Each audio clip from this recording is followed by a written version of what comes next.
Hi, Team Flyer. How are you today? Happy Monday. We are back as always with Motivational Mondays with Cassandra. Hi, Cassandra. Good morning, Ariadna. How are you doing? ¿Cómo está usted? Estoy bien. Oh, I love hearing you speak Spanish. I Well, love, very limited. but That's about my I, limit. I love every time we start these. You're like, "Good morning." I love it because it's very refreshing, and of course, it's Motivational Monday, so we want to start the week very strong and very lively. And you're like, "Good morning." It sounds like very Mary Poppins, very like, hi, let's make the week our own kind of moment. I don't know. I love it. Pull a lamp out of my bag. Exactly. All these sorts of things. Oh goodness. So, we're just gonna dive right into this one, of course, and let's start with a quote. So this week's quote is, "I think we're well advised to keep on nodding terms with the people we used to be, whether we find them attractive company or not." And the quote's by Joan Didon from the book Girlboss. I found this book quote whenever I was reading the book Girlboss, and I actually wrote quite a few quotes from that book down on my book. The author, Sophia, she's the CEO of Nasty Gal, which is a clothing Mm-hmm. company that I love and have been using for many years now. And her story is so crazy because she actually got on the wave of MySpace whenever MySpace business was starting to be a thing. And she was going around to just Goodwills or donation shops and getting really old clothing and making them really nice and then selling them online on MySpace.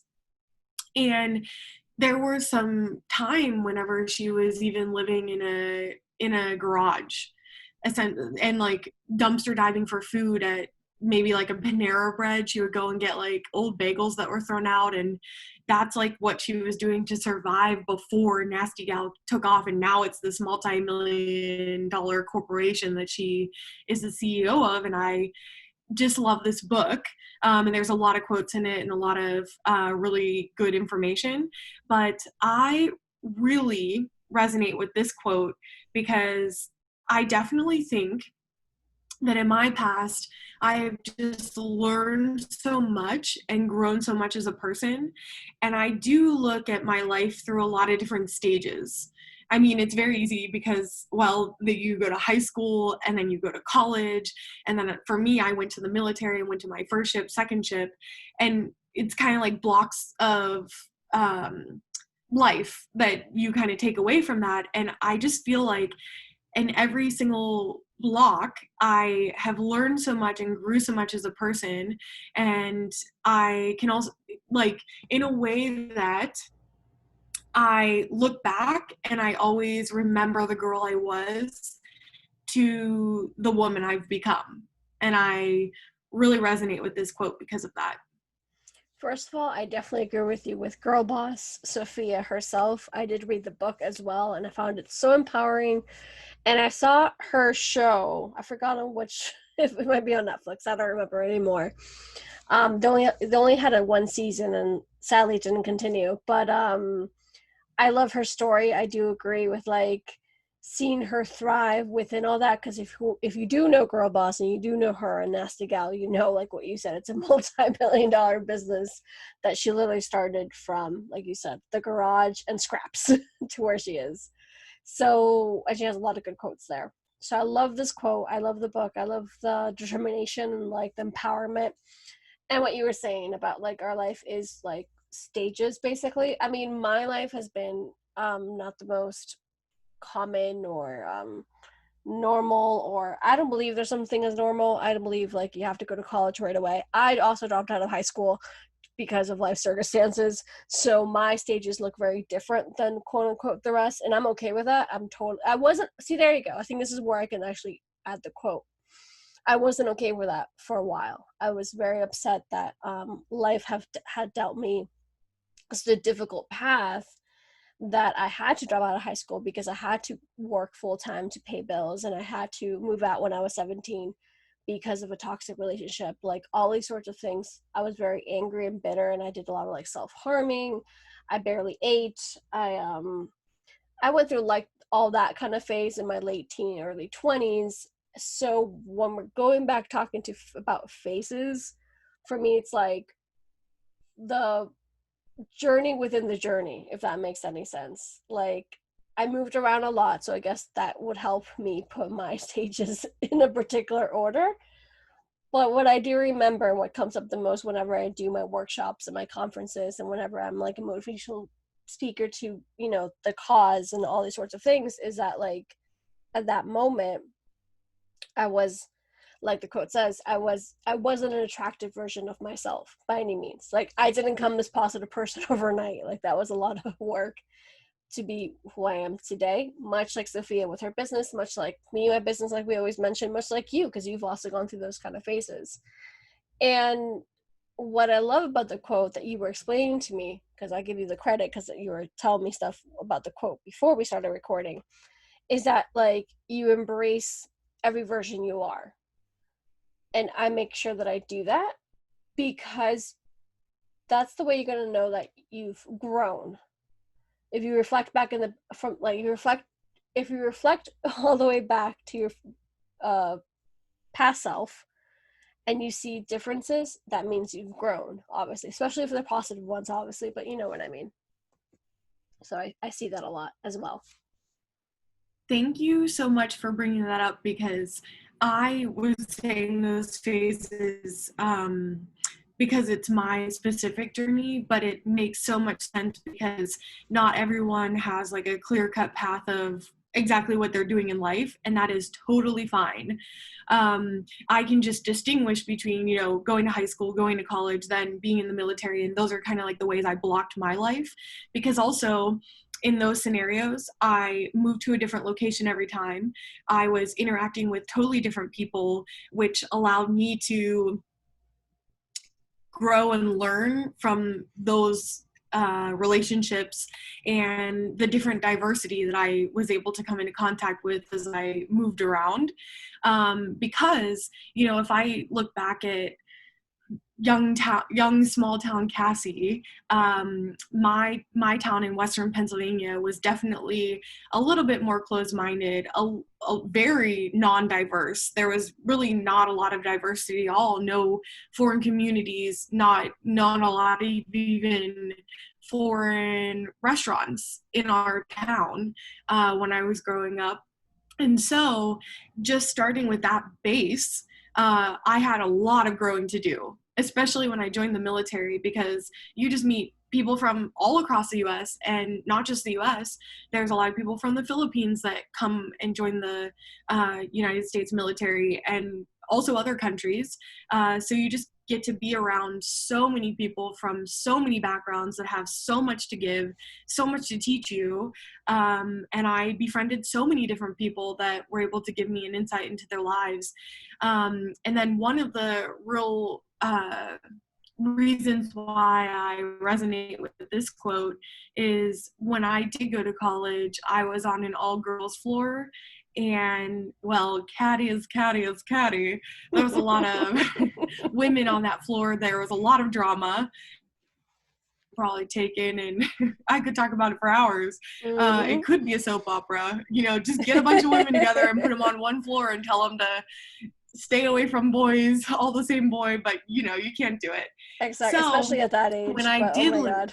oh, especially, and when I lived there, there was just a lot of drama. There was a lot of back and forth.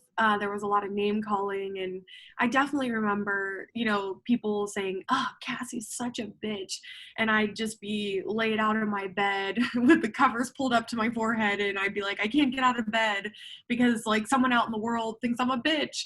And it's just so funny to me now because I think I have grown quite a thick skin, and looking back at that Cassey that didn't do well with the drama and wasn't able to stand up for herself, I just have to say, chin chin, hats to you, and I'm glad that I was able to move on from that time.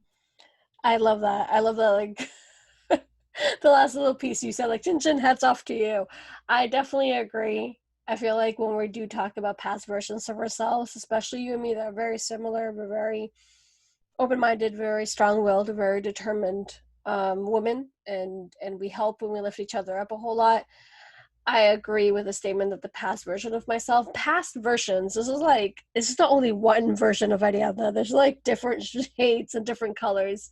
And then each and every single time that I take a step forward, I move a level up, you know, you see another way of like loving myself, because way back then, like, I didn't know what loving myself was, and I allowed myself to be in the positions where I was treated unkindly, much like you, and I allowed myself to be treated last, or I put myself for last. First of all, I put everyone needs before mine.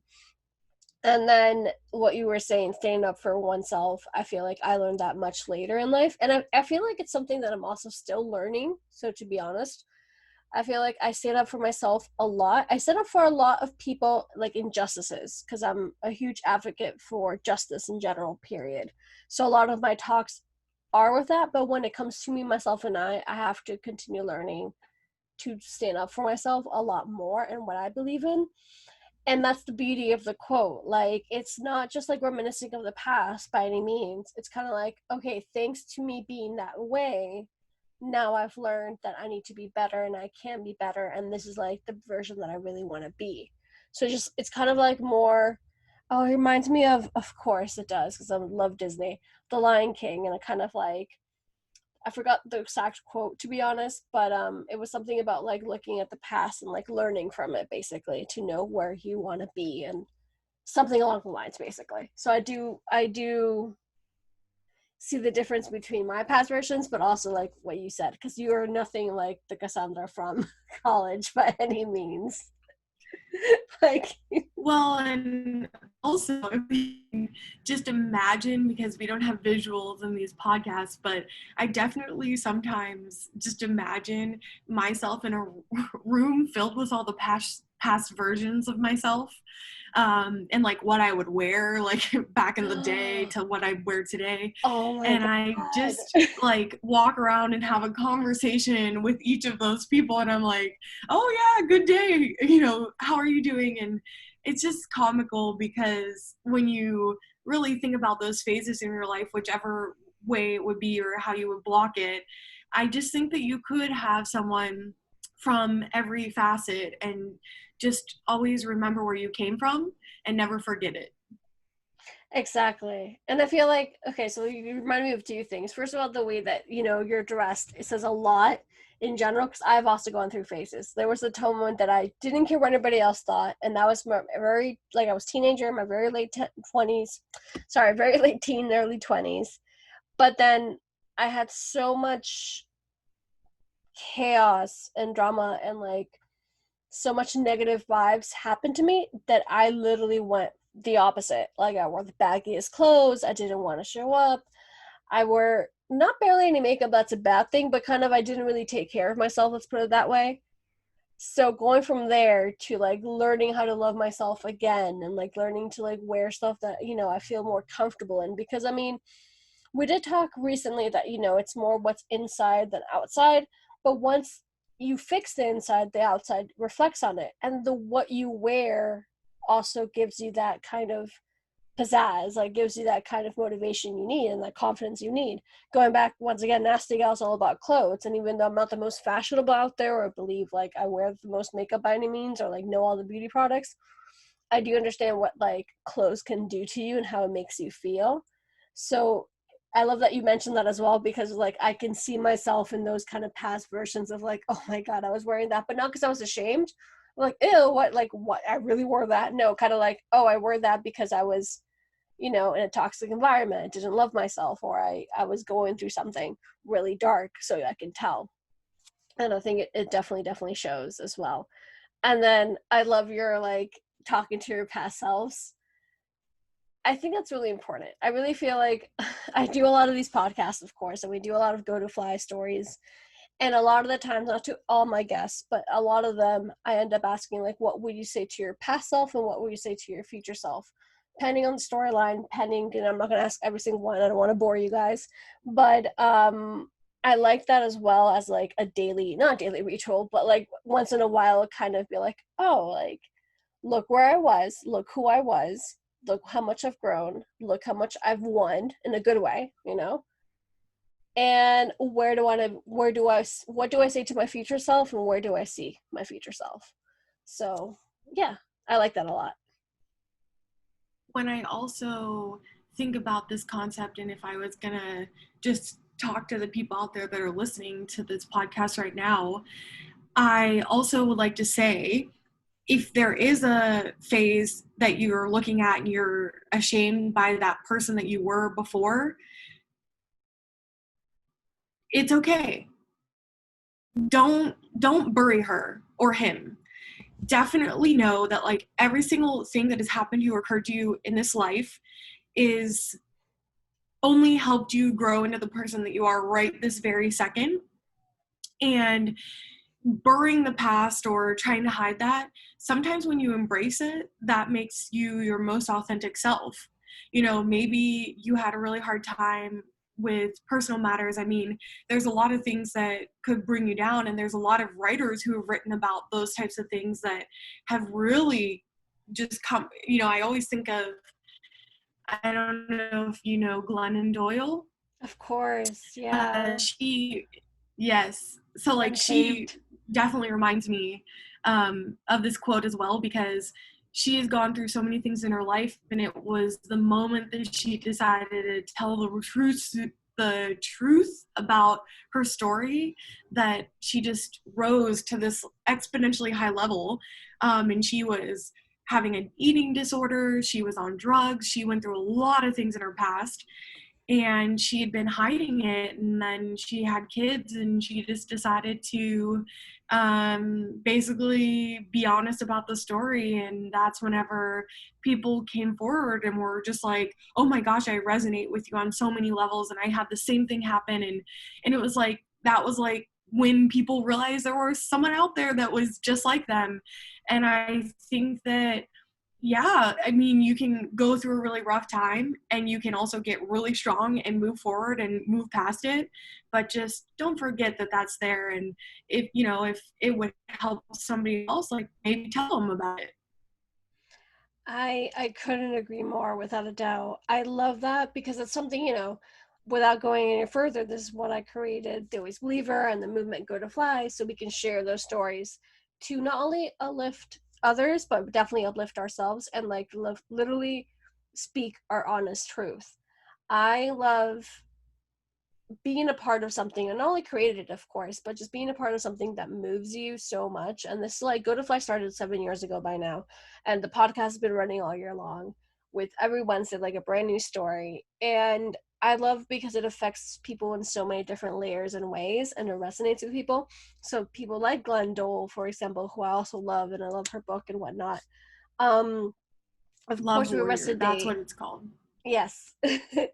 I uh was trying to remember, but I didn't want to be wrong. no. I understand you. I usually Google it. I'm like, wait a second, what's it called? Just double checking. And I love sharing those stories. I forgot what I was saying. So sorry for a quick second there, people. I'm sorry, I Oh, definitely interrupted you, and that it, was your it's train of thought. fine. It's fine. It happens. Um. Oh yeah, it was owning your truth. The moment you own your truth and you speak your story, you become in charge. You become charge of it, or in charge. What is happening with my language? I swear, every single time I'm like half Sofia Vergara, half myself, in the sense of like, I always say the same thing, my bilingual brain at times. You become more in charge. Is that correct? Yes, right? Thank you. You see, you have to own up to your stuff. Like, you have to own up. Like, I'm not perfect here. I'm like, definitely, like, this is what we're talking about, literally. You become better version of yourself and own up to your truth. um you're in charge of your own story, essentially speaking. That's all we're trying to say here. um you really, the moment that I spoke up about my eating disorder, about my being sexually abused, about my stories, it wasn't not only empowering for others, thankfully, of course, 'cause that's what, I'm really also trying to do, but it was empowering for myself. And going back, I guess, to the quote, it really shows me how much we've grown and to embrace who I was. That I had to go through what I had to go through, because people always ask me, it's like, why are you so positive all the time? Or how can you, like, you've gone through so much pain? And I'm like, one, because I choose happiness over anything and I choose growth over anything, but also because everything I went through was made me who I am today. Who knows the other version of me? I don't know another version. That's a big what if scenario. If I stayed in Venezuela, who knows if I stayed in Venezuela all my life? Like, have you met that country? Who knows? The fact of the matter is that, I moved when I was very little, and I moved again, and I moved again, and I had hardships, and that's who made me who I am today. And same goes for you. You chose to move. You chose to be in the military. And that's very admirable, first of all. And I'm always gonna like give you props for your own story and sharing it with us of talking about Go to Fly. I'm always gonna give you props for that one. Um, because it just made you who you are today. And look at you, like, you're just a strong, powerful, insanely smart, intelligent woman.